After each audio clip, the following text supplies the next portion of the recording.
today. Kristen is supposed to have good worship, and she's not here, so let's get worship today. 1 Corinthians 4 and verse 2.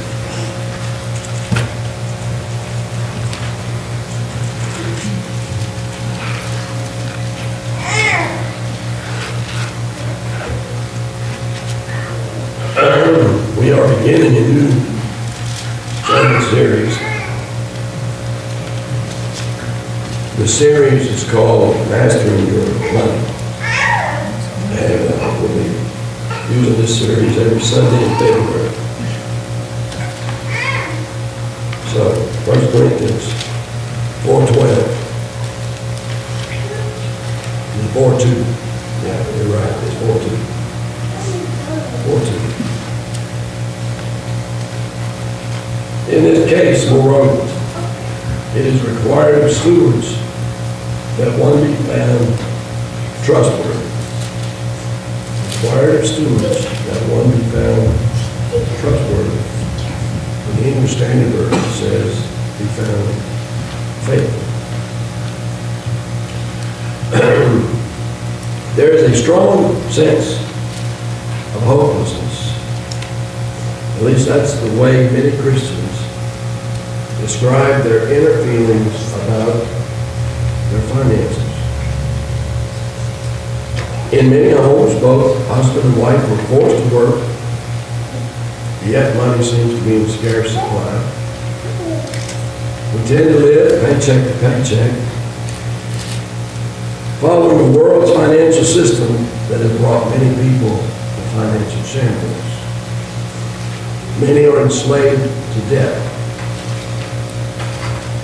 They live in homes with a 30-year mortgage, drive cars with a 7-year loan, buy clothes on plastic with a 29% interest rate. The children sleep on mortgage beds and sit on mortgage furniture. They watch a big screen TV that they hope they can pay for before it has to be replaced. Vacations are routinely paid for on monthly installments. And the children do homework on encyclopedias and computers bought on credit. And so these people say, I can't live on what I'm earning. I can't even live on what I'm spending. So that's the reason for this series. It's time we master our money and not let the world standards dictate to us how to use what God has given us to use while in this world. Did you catch in the text that we read? It is required of stewards that they be found trustworthy or faithful. Who's a steward? We all are. Stewards don't own anything. Stewards take care of what somebody else owns while it's in their care. And so that's what we need to think about today. We are all stewards. We don't own anything. God owns it all. You think about, well, I worked hard for this, okay? You worked hard for it? Who's going to own it 100 years from now? God. Not us. Not us. And so, contrary to popular belief, though, good money management doesn't begin with 7 easy steps or 5 foolproof principles. It begins with the money manager himself or herself. Everything in this sermon series will be useless unless you possess the 5 basic virtues that characterize every good money manager. So what are those characteristics? We'll start with the first one. The first one is self-discipline. Self-discipline. Without self-discipline, impulse buying will be a sure thing. You ever stop to think about where the addiction to credit buying begins? It begins as a child. Look at this picture. You recognize this? It's a checkout in the grocery store, right? Now, you take your children through that checkout line, that candy, and gum, whatever else is there, is right at their eye level, right? And what do they say? I want a candy bar. I want a pack of gum. I want. And it starts as children, the addiction to credit. They say, well, that's not credit, we just buy it for them. Did they buy it? No. They didn't buy it. You bought it. And what did you buy it with? You know, hopefully you paid cash for it. But of course, we buy it because we don't want to be bad parents. We don't want to create a scene in the grocery store.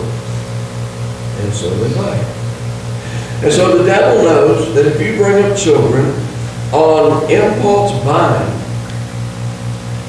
that as an adult, they are going to become the lender's servants. Listen to what Solomon said in Proverbs 22:7. The rich rules over the poor, and the borrower is the slave of the lender.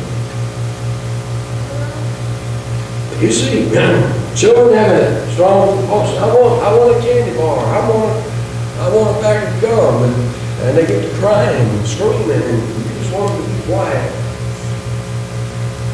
But as they get older, the compulsion to buy becomes even stronger. And now it's not candy. It's not gum. It's clothes. It's electronics. It's cars. The exploitation of the adult consumer becomes fully exercised. Leroy Lawson said, we go after all the toys all right, but end up with all the bills. So money by itself will not solve your financial problem. Can't do it. Without self-discipline, more money will simply buy you more greed. And we don't want that greed. So we need to practice self-discipline. We also need to practice patience. Patience. In Philippians 4:11-13, it says, not that I'm speaking of being in need, for I've learned in whatever situation I am to be content. I know how to be brought low, and I know how to abound in any and every circumstance. I have learned the secret of facing plenty and hunger, abundance and need. I can do all things through Him who gives me strength. But when we are young, we tend to devote ourselves to accumulating things. Things for yourself, things for your family. And so you need to acquire, or at least you think you need to acquire and acquire and acquire. Your target is to live at least as well as your parents, overlooking how long it took them to get to the place where they are. And so it's bought on credit. Carl's grandfather, he was a very wise man. And one of the sayings that he used to always say, if he talked about buying something, he would say, if you think you need it, wait until you have enough money to buy it, and then you'll find out you didn't need it. Very wise man. Patience. We can't do things on impulse. But when we're young, patience is not a virtue of young people. The young adult wants, needs, and has to have it now. And so they plunge deeper and deeper into debt. So self-discipline, patience. Thirdly, we need common sense. Common sense. Without common sense, the first two disciplines will not work. They won't work. Think about the parable Jesus told in Luke 14, 28-30. Jesus said, "For which of you desire to build a tower does not first sit down and count the cost, and whether he has enough to complete it?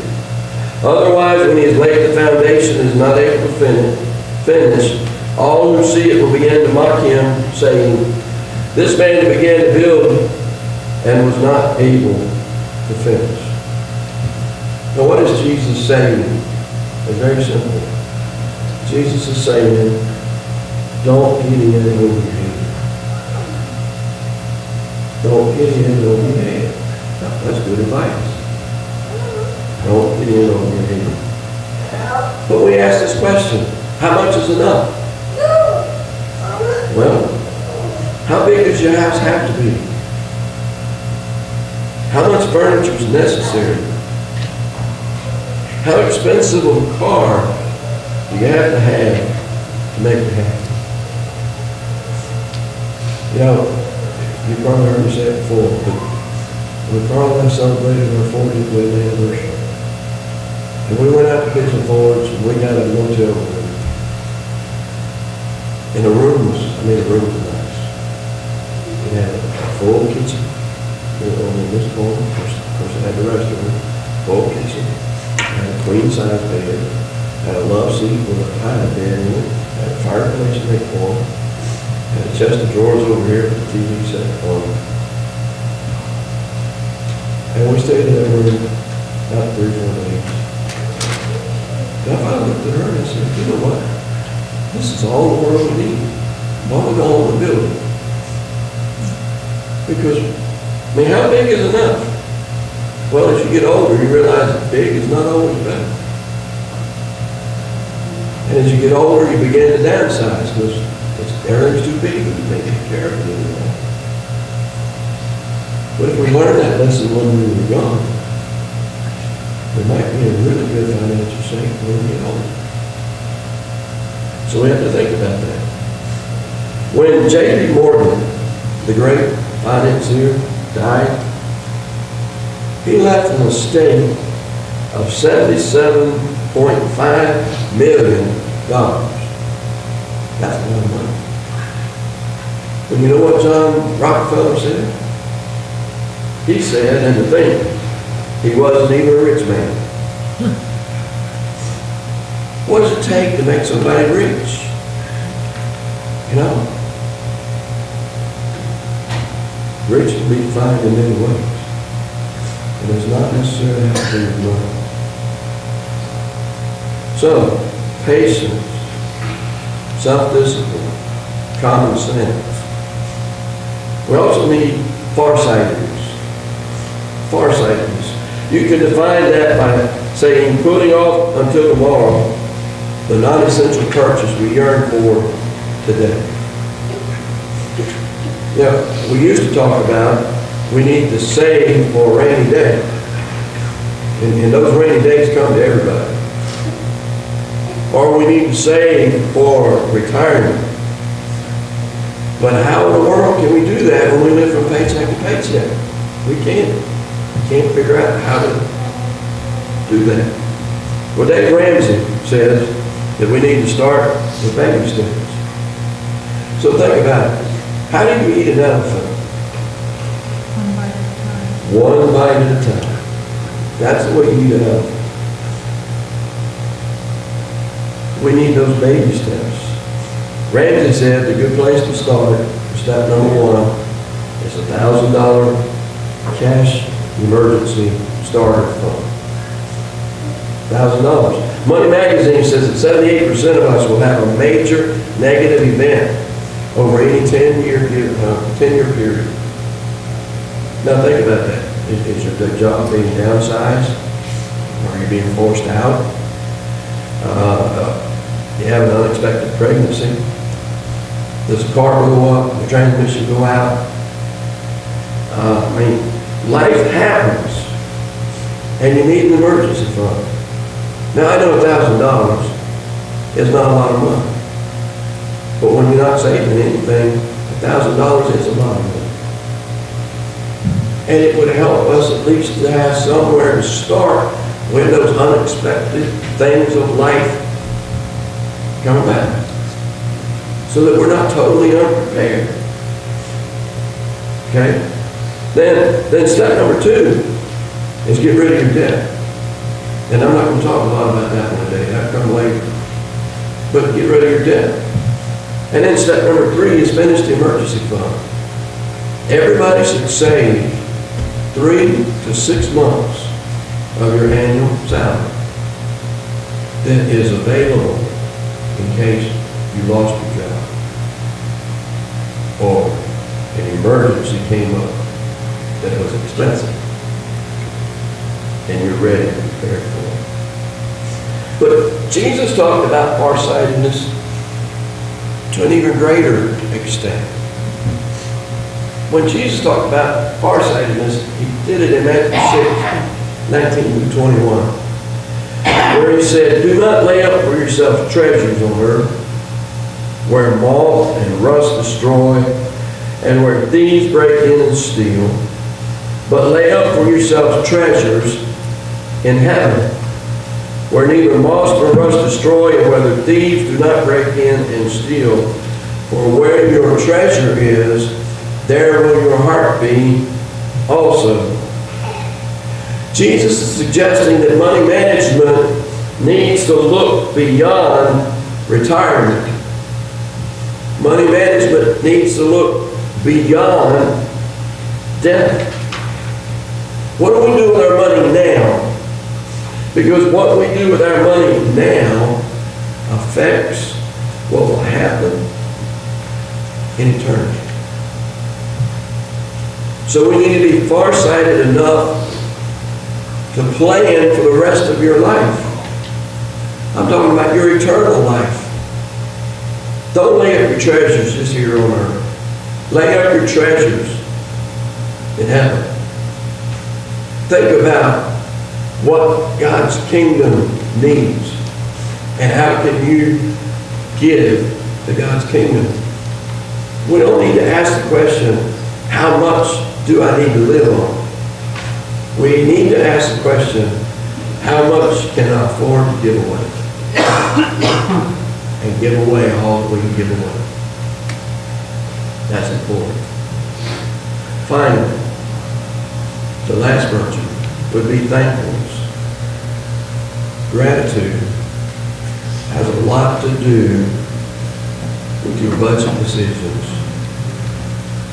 I mean, Paul wasn't specifically talking about money when he said in 1 Thessalonians 5:18, "Give thanks in all circumstances, for this is the will of God in Christ for you." Or in 1 Timothy 6:8, "But if we have food and clothing, with these we will be content." He wasn't specifically talking about money, but they are relevant, aren't they? Think about it. Are you content that you have food to eat and clothes to wear? Are you content that you have a place to lay down at night? Are you thankful for what you have? Because if we're not content, we become the target for every salesman that crosses your path, no matter what they're selling. It could be vacuum cleaners. It could be the full brush man. It could be anything.